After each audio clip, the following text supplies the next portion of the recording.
வீடியோவோட லிங்க் டிஸ்கிரிப்ஷன்ல இருக்கு. மறக்காம ஸ்டிச்சை பார்த்து கற்றுக்கோங்க. செயின் ஸ்டிச் போட்டாச்சு. டபுள் க்ரோஷெட் ஸ்டிச் ஒரு லைனும் போட்டு முடிச்சாச்சு. டபுள் க்ரோஷெட் ஃபர்ஸ்ட் லைன் போட்டு முடிச்சுட்டேன். இந்த ஸ்டிச்சுக்கு மேலே தான் ஃப்ரண்ட் லூப்ல நம்ம ஸ்டிச் போட போகிறோம். இதுதான் ஃப்ரண்ட் லூப்பு.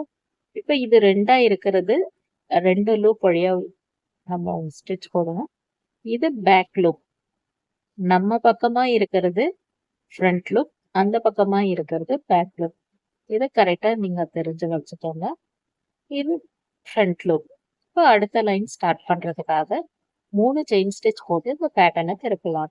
3 செயின் ஸ்டிச் போட்டு லைன் திருப்பினதால 3 செயின் ஸ்டிச் ஒரு டபுள் க்ரோஷெட்டை கணக்கெடுத்துட்டு அதே ஸ்டிச்ல ஒர்க் பண்ணாம அடுத்த ஸ்டிச்ல இருந்து ஃப்ரண்ட் லூப்ல டபுள் க்ரோஷெட் போட்டுட்டு வரணும். ஃபர்ஸ்ட் ஸ்டிச் ஏற்கனவே இருக்கு.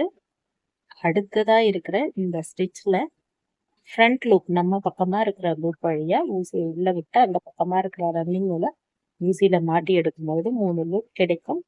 அடுத்து ரன்னிங் நூலை 2 லூப் வழியா எடுக்கணும்.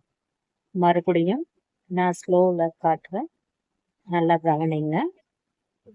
ஊசியில ரன்னிங் நூல் மாட்டியாச்சு.